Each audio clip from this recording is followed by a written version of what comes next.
ছাতা হয়ে থাকি, ছাতার নিচে সুখে বাঁচে এই সংসার। আপনি আপনি আপনি আপনারা আপনারা আমার জন্য অনেক করেছেন। সাহিত্যে, কাব্যে, শাস্ত্রে, লোকাচারে আমাকে মা বলে পুজো করেছেন, প্রকৃতি বলে আবিক্ষেতা করেছেন, আর শহরগঞ্জের কানাগুলিতে ভোটে রং মাখিয়ে কুপি হাতে দাঁড় করিয়ে দিয়েছেন।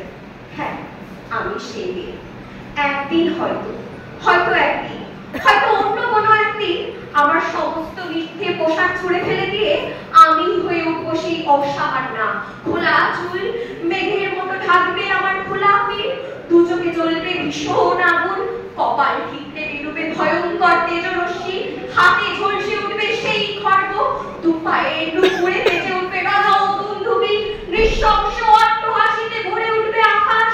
দেবতারাও আতঙ্কে স্তব্ধ হয়ে বলতে থাকবেন, মহামেঘ ঘোরাং মুক্তকেশীং চতুর্ভুজাং কালিকাং দক্ষিকারাং মুন্ডমালা বিভূষিতাং।